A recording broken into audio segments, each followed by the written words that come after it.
একটা বিপ্লব যখন হয় তখন তো এটাকে একটা আইনের নীতিমালার মধ্যে রাখা খুব কঠিন হয়ে যায়। বিপ্লবী আর কি। তো বিপ্লবের পরে অনেকদের নানাবিধ নানা মতবাদ নানা কিছু চলছে আমাদের এখানে। এর মাঝখানে উনার যে অ্যাকসেপ্টেবিলিটি এটা দিয়েই কিন্তু আমাদের বিচার ব্যবস্থাকে আমরা মানে রক্ষা করতে পেরেছি এবং একটা দিকে যাচ্ছে। ইনসিডেন্টলি কিছু কিছু জায়গায় যেগুলো ছোটখাটো ঘটেছে সেটা বারের সাথে হয়েছে, এগুলা হয়ে থাকে। এটা আজও হচ্ছে, আগেও হয়েছে, ভবিষ্যতেও হবে। আমরা চাই যে মাননীয় প্রধান বিচারপতি আমাদের বিচার বিভাগের প্রধান, এবং বিচার বিভাগটাকে যে সুরক্ষিত রেখে যে নির্দেশনাগুলো দিয়েছেন সেই নির্দেশনাগুলো বাস্তবায়ন করব আমরা। যে রোড ম্যাপটা উনি করেছেন সেই রোড ম্যাপটার দিকে আমরা হাঁটবো এবং এটাকে সাকসেসফুল করবো ইনশাল্লাহ।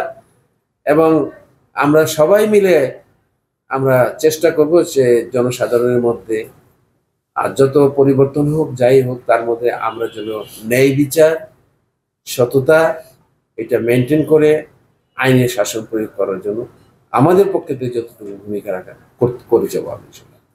আর দেশে যখন নির্বাচন আসবে তখন কিন্তু জুডিশিয়ার একটা বড় ভূমিকা হয়। ইলেকশন ডিউটিতে আমাদের ম্যাজিস্ট্রেশনাল পাওয়ারটা করে আমাদের যে ব্রাদার সিস্টাররা যারা নাকি ডিউটিতে যায় তারা কিন্তু এই দেশের একটা অস্তিত্বকে, একটা গণতন্ত্রকে ফিরিয়ে এনে সাংবিধানিকভাবে একটা ধারাবাহিকতা রেখে একটা দেশকে সুরক্ষা দেওয়ার জন্য যে সাহায্য সহযোগিতাটা কিন্তু আমাদের দিক থেকে আসে। আজ দেশের যে অবস্থা হয়েছে, যে দুর্নীতি দেশে হয়েছে বা যাই হয়েছে, তার যে বিচার হওয়া, এই যে কোর্ট কাছারি ঠিক রেখে তাদেরকে ন্যায় বিচার দিয়ে যেখানে যার যতটুকু সাজা হওয়ার যা করার তার থেকে তো আমরা পিছিয়ে থাকবো না। আমরা আমরা সেগুলো করে যাবো ইনশাল্লাহ। তো এইটাই মানুষ দেখবে যে আমরা যদি সেটা কি করছি।